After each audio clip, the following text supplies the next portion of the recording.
Hi everyone, it's Rena, and today we are talking about the power of our mind to transform our lives, to create matter, literally. And my guest today is Dr. Dawson Church. Hi, Dr. Dawson, welcome. Rena, it is so good to be here. Thanks for having me.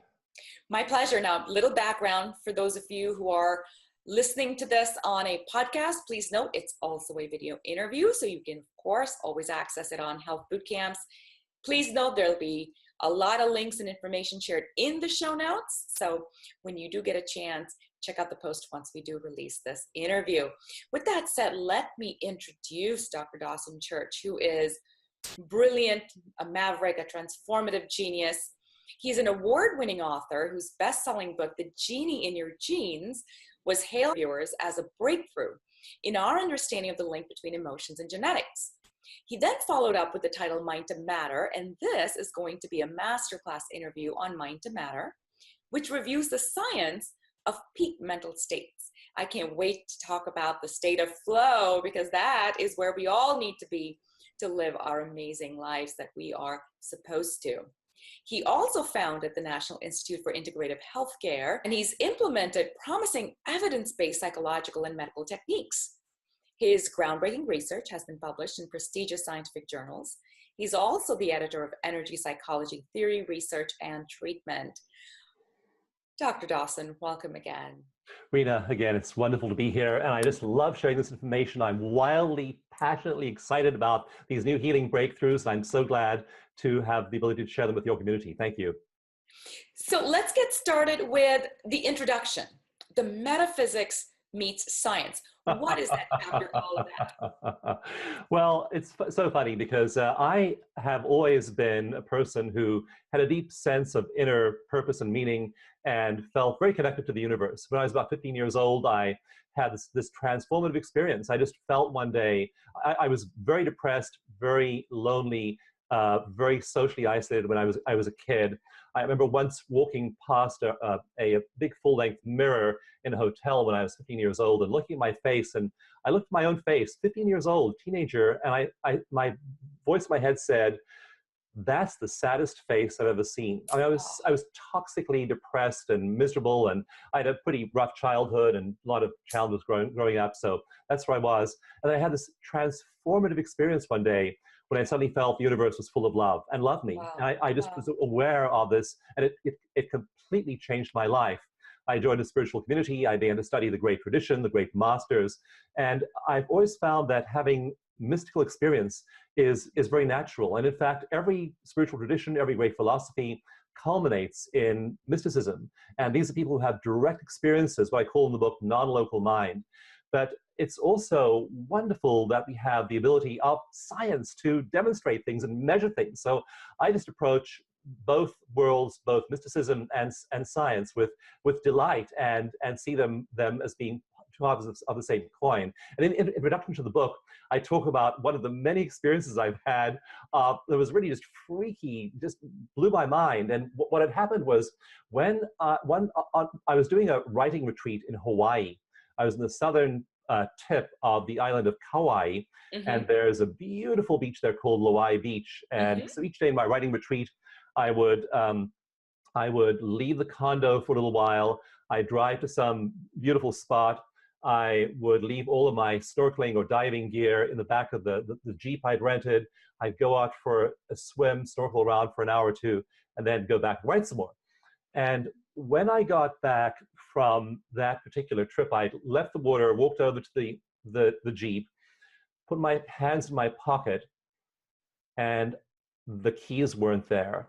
Not only were the Jeep keys not there, the condo keys were clipped to there. So I couldn't get into my condo, couldn't get into my Jeep. So I thought, no big deal. I'll just go back and sift through the sand. I'm sure I'll find them. Didn't find them. Eventually, I began to go back in the water. I swum, but it's a huge bay. It's like, maybe a quarter mile long, quarter mile deep, and there was all this coral about 10, 12 feet down. And here I was searching for two little keys on a key ring in this massive, expansive ocean. But I just kept myself regulated. I kept practicing the techniques in the book, feeling a sense of gratitude and centering. And after an hour, though, it was getting dark, and it was obviously a fool's errand. So as I was swimming back, there was a father and three teenage boys, who just entered the water for a quick swim before sunset. And my intuition just prompted me to swim over to them. And I said to this group of four men, I said, I see you guys have been swimming around here. Did any of you by any chance find anything on the bottom? Wow. And the youngest boy held up my keys. Oh my Now, God. there are so many synchronous experiences like that I've had in my life. And it makes me aware that if we live trapped into our small, limited human selves, in what I call the local mind, we have only a fraction of the experience we could have. But when we let go of that clinging to local reality and we merge with the universe, with that mystical state, with non-local mind, then we have access to information that we just don't have when we're stuck down here at the level of local mind. So I open the book with that story. And what's a non-local mind? Non-local mind is the universal field of consciousness and intelligence. And I show in the book that our brains are transceivers of this non-local mind. And it's aware, it's conscious, and it's creating the world in various ways. And the example I use, there's a wonderful field of science called emergence. And emergence is the study of the spontaneously arising order that comes out of complex systems. And key examples are flocks of birds. In one of the videos I have in the book, I have a link at the end of each chapter to a bonus page where you can go and watch videos, get lists of people, do all kinds of interesting things that I can't do on a page. And so one of the links there is to a 4-minute video of a flock of starlings. In this flock, there are 4 million birds, 4 million of these tiny little birds, these starlings. And Rena, they are all moving in synchrony. There's no conductor. They aren't electing a president to say, I think we'll fly left now. All right. there are no direction signals there. And yet they're able to emerge. And what I ask people in my live workshops, what I challenge people with in the book is, do you think that happens all over nature and doesn't happen for you? That's non-local mind. That's the universal consciousness. And we can learn to shift ourselves from this focus in local mind to non-local mind. What happens in our brains then, it's really interesting. Our prefrontal cortex is part of the brain right in front of the frontal lobes over here. It goes quiet. And what I do when I hook people up to EEGs and measure their brain activity, when they tune into non-local mind, all the parts of the brain that have to do with my, me, mine. I am a man. I live in California. I'm wearing a black shirt. I blah, blah, blah, blah. All this story about who we are, that part of the mind goes quiet. And the part of the mind that has to do with happiness lights up. So you're losing yourself in the state of bliss. I also talk about the neurotransmitter changes that happen in your brain and the hormones in your body. So you have floods of this bonding hormone, oxytocin. You have huge rises in your basic cell communication and cell repair hormone, DHEA. Your stress hormones like adrenaline and cortisol drop.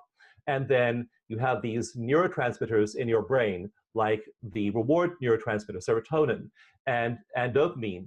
Those start to shift the amounts they have and where they're acting in the brain. And this one molecule called anandamide, the bliss molecule, it increases tremendously in the brains of people who are doing this. So when you are having this expanded experience of being part of non-local mind, when you're letting go of your limited human self and blending, just the way those 4 million starlings do, your life is synchronous. You find your keys, you find your soulmate, you find where you're going in your life. You live with passion. You wake up every morning and say, universe, what miraculous synchronicity will you bring me today? I can't wait to find out. Yes. And I have lived through this. Yes, it's the most beautiful experience. Like you, I thought it was a freaky experience because I've been meditating now for 2 years. It was one of the step ones in really me getting my health back was getting this under control. That's right. And Dawson, that's exactly it. My children now laugh and joke about this, but I'll get free drinks at Starbucks, or I always find the most amazing parking spot, always. And it's become a big joke, like always drive with mom because she gets the parking spot right in front, always. You are right. It's interesting how when you are plugged into the universe is just out there giving things to you. It's just this life of abundance. It's And amazing. it's not that hard to get there. So I can't wait to get into the next chapters where you're going to share more about how some of our listeners and viewers can get into that state of